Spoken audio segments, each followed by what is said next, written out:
अगर आप एक गवर्नमेंट एम्प्लॉय हैं, आप किसी भी तरह के गवर्नमेंट एम्प्लॉय हो सकते हैं। आप सेंट्रल गवर्नमेंट के अंदर जॉब करते हैं, स्टेट गवर्नमेंट के अंदर जॉब करते हैं, या फिर किसी भी तरह के पीएसयू के अंदर जॉब करते हैं, तो आपको पासपोर्ट के लिए अप्लाई करने से पहले सारे डॉक्यूमेंट्स के साथ साथ एक एनेक्सर भी सबमिट करना पड़ता है।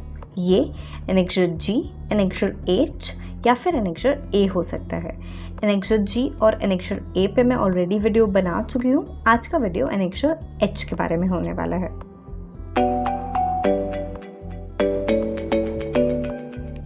अब हम ये सीखें कि एनेक्सर एच फॉर्म को कैसे भरा जाता है। उससे पहले हम देख लेते हैं कि एनेक्सर एच एक्चुअली होता क्या है।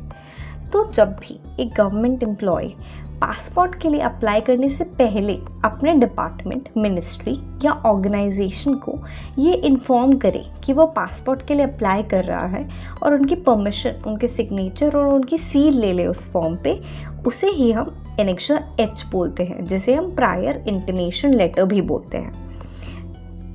तो चलिए आज का वीडियो शुरू करते हैं और देखते हैं एनेक्सर एच फॉर्म को भरा कैसे जाता है।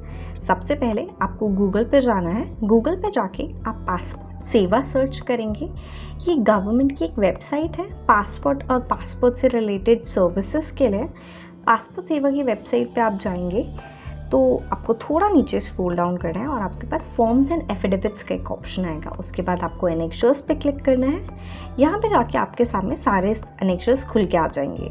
हमें चाहिए annexure H, prior intimation letter. आप उस पर क्लिक कर दें। उस पर क्लिक करने के बाद अब क्योंकि हमें इसमें काफ़ी सारी इन्फॉर्मेशन फीड करनी है, पहले हम इसे डाउनलोड कर लेते हैं। तो आप राइट हैंड कॉर्नर पे जाएंगे और यहाँ जाके आप इसे डाउनलोड कर लें।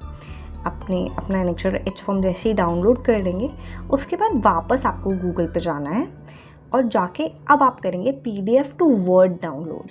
अब क्योंकि हमें इसमें इंफॉर्मेशन फीड करनी है तो पहले हम इसे वर्ड फाइल में कन्वर्ट करेंगे। आप जो फर्स्ट लिंक आपके सामने आएगा आप उसे क्लिक करें और अपनी PDF फाइल सेलेक्ट कर लें। सेलेक्ट करने के बाद आपको कन्वर्ट करना है वर्ड में और इस तरह आप अपनी PDF फाइल डाउनलोड कर लेंगे। आपको पहले डाउनलोड पर क्लिक करना है। डाउनलोड पे जैसे आप क्लिक करेंगे ये प्रोसेस थोड़ा टाइम कंज्यूमिंग हो सकता है। ये आपके सामने आपका एनेक्सर एच फॉर्म खुल के आ गया है। अब आ जाते हैं एनेक्सर एच फॉर्म फिल करने के प्रोसेस पे। हम फिल करना स्टार्ट करें उससे पहले मैं आपको हेडिंग पढ़ के बता देती हूँ।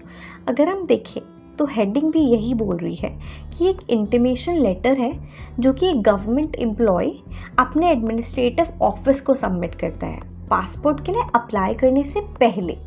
बेसिकली एम्प्लॉय अपने ऑफिस को इन्फॉर्म कर रहा है कि वो पासपोर्ट के लिए अप्लाई कर रहे हैं। तो उसके बाद सबसे पहली जो इन्फॉर्मेशन हमें यहाँ पे फीड करनी है वो है प्लेस। तो आप यहाँ जिस भी प्लेस में रहते हैं वो आप यहाँ पे फिल कर सकते हैं। मैंने न्यू दिल्ली का एक केस एग्जाम्पल लिया है। उसके बाद आ जाते हैं डेट पे। अब डेट थोड़ा इम्पॉर्टेंट हो जाता है।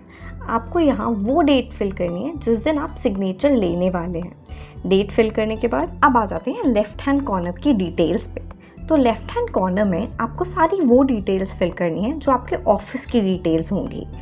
वो फिल करने के लिए सबसे पहले आपको किसको एड्रेस करना है ये लेटर को, तो हम यहाँ पे आपके सुपीरियर को एड्रेस करेंगे, आपकी कंट्रोलिंग अथॉरिटी जो भी होगी।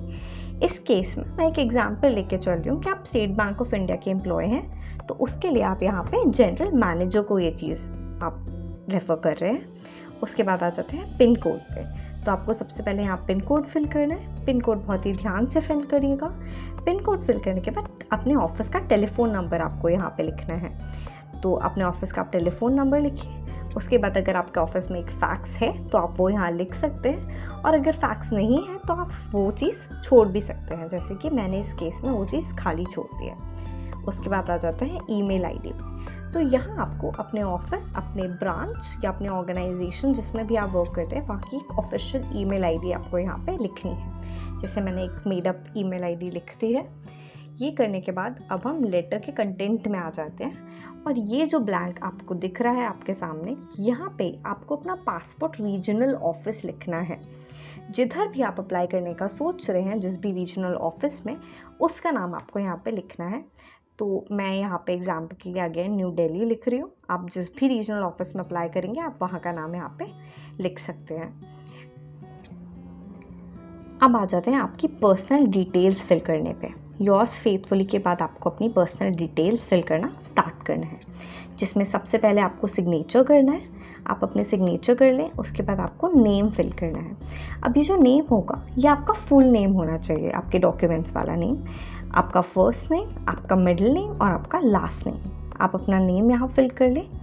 नेम फिल करने के बाद डेट ऑफ बर्थ आपको यहाँ पे फिल करनी है। जो भी आपकी डेट ऑफ बर्थ है वो आप यहाँ पे फिल कर लेंगे। डेट ऑफ बर्थ आप यहाँ फिल कर लें। उसके बाद आ जाता है आपकी डेजिग्नेशन पे। अभी आपके ऑफिस जहाँ भी आप करेंटली वर्क कर रहे हैं, आप किस पोजीशन पे वर्क कर रहे हैं, तो वो पोजीशन कुछ भी हो सकती है। अगर आप टीचर हैं तो आप टीचर हो सकते हैं, आप प्रोफेसर हैं, इस केस में मैंने डेप्यूटी मैनेजर एक एग्जाम्पल के लिए लिया है, तो आप वो पोजीशन यहाँ पे मेंशन कर दें। उसके बाद आपको करना है नेम ऑफ द ऑफिस, किस ऑफिस में आप वर्क कर रहे हैं वो आपको यहाँ पे लिखना है। अब आपको अपने ऑफिस का नाम यहाँ पे लिखना है। जिस ऑफिस में आप करेंटली वर्क कर रहे हैं उस ऑफिस का नाम आपको यहाँ पे लिखना है। तो वो जो भी आपका करंट ऑफिस है, आप ध्यान रखिए थोड़ा एड्रेस लिखेंगे तो वो बेटर रहेगा, वो आप यहाँ पे लिख दें। ये लिखने के बाद आ जाता है नेम ऑफ ऑर्गेनाइजेशन पे। जैसे मैं थोड़ा टाइम ले रही हूँ यहाँ पे लिखने में। आपने state bank of India new Delhi branch और मैंने एक पिन कोड भी यहाँ पे रेफ़र कर दिया है, ये आप कर लें। उसके बाद आ जाते हैं नेम ऑफ द ऑर्गेनाइजेशन। तो अगर मैं ऑर्गेनाइजेशन की बात करूँ तो अगर स्टेट बैंक ऑफ इंडिया का मैं एग्जांपल ले रही हूँ तो आप स्टेट बैंक ऑफ इंडिया में ही जॉब कर रहे हैं। अगर आप रेलवेज हैं तो आप इंडियन रेलवेज लिखेंगे, पोस्ट में है तो आप इंडियन पोस्ट लिखेंगे, स्टेट गवर्नमेंट के अंदर आप जॉब करते हो तो आप स्टेट गवर्नमेंट का नाम लिख सकते हैं। उसके बाद आ जाता है एड्रेस ऑफ प्रेजेंट ऑफिस। तो ये एड्रेस लिखना बहुत ही इम्पॉर्टेंट है। यहाँ पे आपको कंप्लीट एड्रेस लिखना होगा अपने ऑफिस का। आप एड्रेस लिखें और पिन कोड लिखना बिल्कुल ना भूलें। एड्रेस लिखने के बाद आपको आ जाएगा रेसिडेंशियल एड्रेस। अब आपने ऑफिस का एड्रेस तो लिख दिया है, पर अब आपको यहाँ पे अपने घर का एड्रेस लिखना है। आपने जैसे ही घर का एड्रेस लिख दिया, अब मैं थोड़ा और मूव करेंगे तो आ जाते हैं एम्प्लॉयर सिग्नेचर और एम्प्लॉयर सील पे। ये सब फिल करने के बाद आप ये सबमिट कर देंगे और उसके बाद आपका एम्प्लॉयर जो भी होगा, आपका सुपीरियर जो भी होगा, वो यहाँ पे सिग्नेचर करेंगे और अपने ऑफिस की सील यहाँ पे स्टैम्प कर देंगे। और ये करने के बाद आपका एनेक्सर H4 कम्प्लीटली फिल हो जाएगा। तो देखा आपने कितनी आसानी से हमने एनेक्सर H फॉर्म पूरा फिल कर लिया। इसके बाद भी अगर आपको किसी भी तरह का कोई डाउट रह जाता है तो आप हमें कमेंट कर सकते हैं, और अगर आपको कोई हेल्प चाहिए पासपोर्ट या उससे रिलेटेड किसी प्रोसेस में तो आप हमें इंस्टाग्राम पे मैसेज भी कर सकते हैं। तो आज के लिए बस इतना ही, मिलते हैं नेक्स्ट वीक एक नए वीडियो के साथ। धन्यवाद।